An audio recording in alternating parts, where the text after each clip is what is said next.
Let's begin with a question.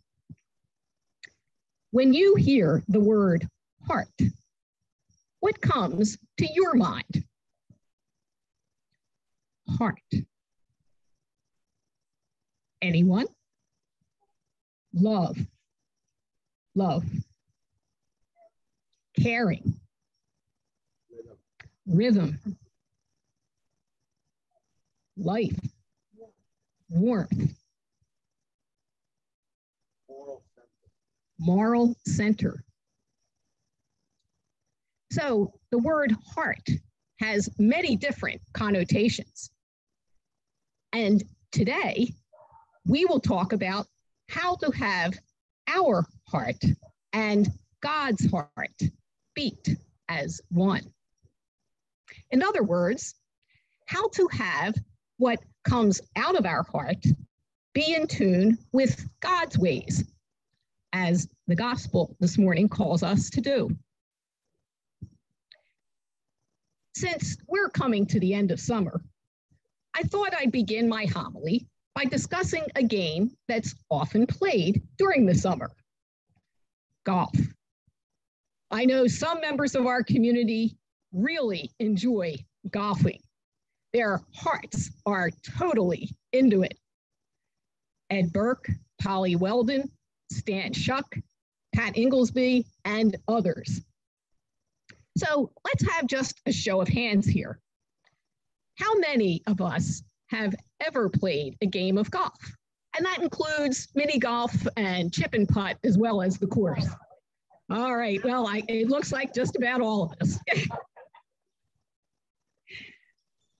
Well, each of us probably has a little different reason for playing. Some love the competitiveness of making good shots and getting a good score. Others may experience the game more as a social event, a time to just connect with friends. Others may see it as a time to be outside and get some exercise, chasing their golf ball all over the course. And for others, it's a combination of these. So our reason for playing and how well we've achieved our purpose helps determine what comes forth from our heart at the end of that round of golf. We might ask ourselves, is our heart beating as one with God's heart as we're playing and interacting with the golf ball, the course, the outdoors, our fellow golfers? Although most of the time, I enjoy golfing with someone. I remember one time I just needed to be alone. A friend had recently been diagnosed with cancer, and I needed to process it and play a round of golf by myself. In that instance, my interaction with the golf course helped soothe my sad heart and weary soul. And I experienced God's heart and tender embrace right there on the golf course.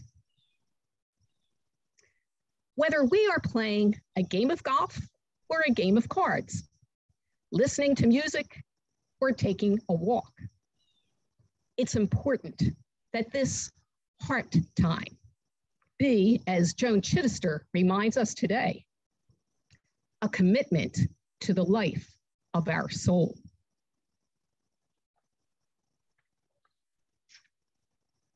In her scripture commentary, The Heart of the Matter, Heather Carlson says this: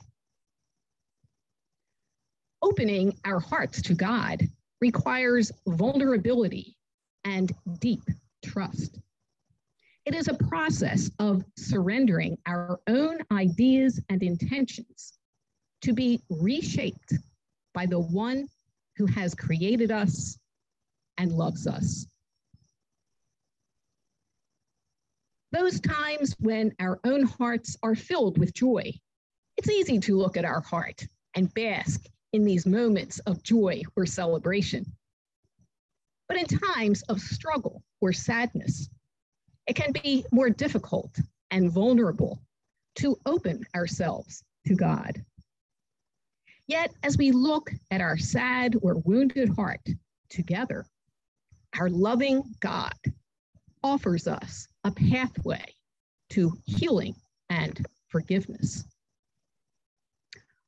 Opening our heart to God and to those who embody God to us in good and difficult moments transforms and reshapes us. It brings our heart and God's heart to beat as one.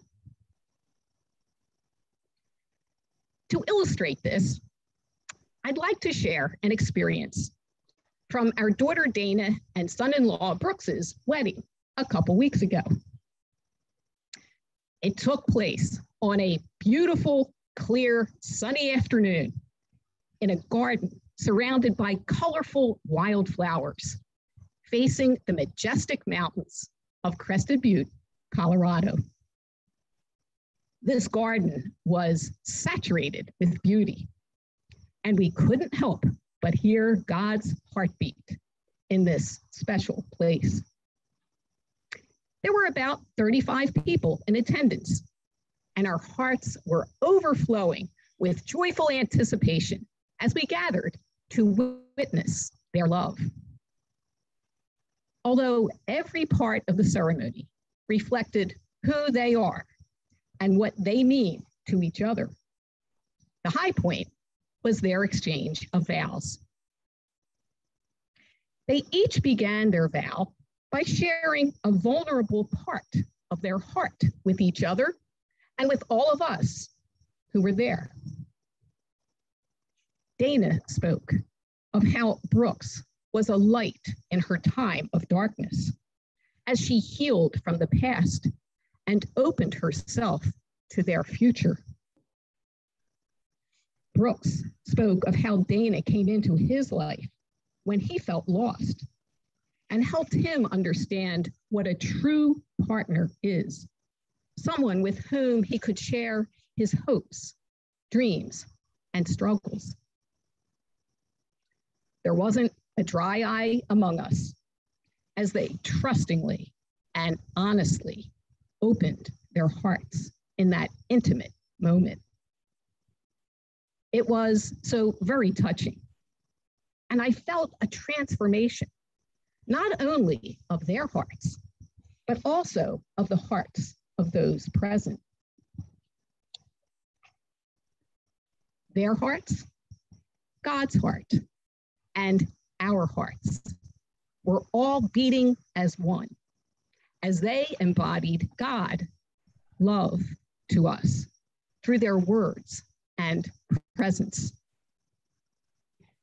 Because Dana and Brooks had completely opened themselves to each other and to God over the past 3 years, their hearts were transformed and became one with God's ways of love, adventure, healing, commitment, and faithfulness.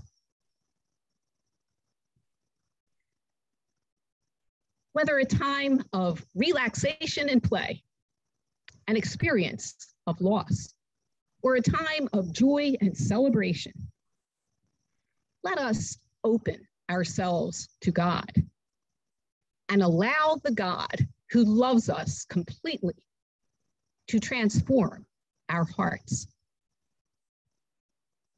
As we begin this week, take some time to be in touch with your heart. Ask God for what you need and allow God to reach into your heart and transform it. May our heart and God's heart beat as one.